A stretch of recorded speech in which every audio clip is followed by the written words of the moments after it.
ভাই 10টা দামের বিস্কুটের প্যাকেটের দাম কত? ইরে আজকে তো আবার দুটা পাইছি, ডাইরেক্ট খাইয়ে দিন। ভাই 10টা দামের বিস্কুটের দাম 20 টাকা।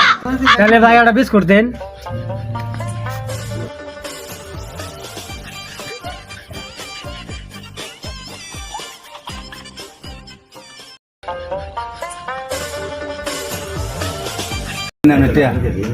কি ভাই আমারে 20 টাকা দিলেন, কে দিবেন 30 টাকা? আমনে নিছুন 20 টাকার বিস্কুট, আর আমনে সঙ্গে যে নিয়ে আইছুন এই যে দুইটা নিছে 10 টাকা, এই 30 টাকা।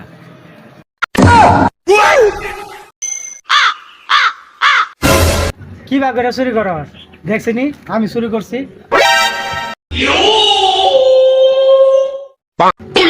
আমি চুরি করলাম, ধরা পড়ে গেলাম গা। হালাই চুরি করলো বুঝলাম না, হালাই দেখা আমার সাথে বড় চুর।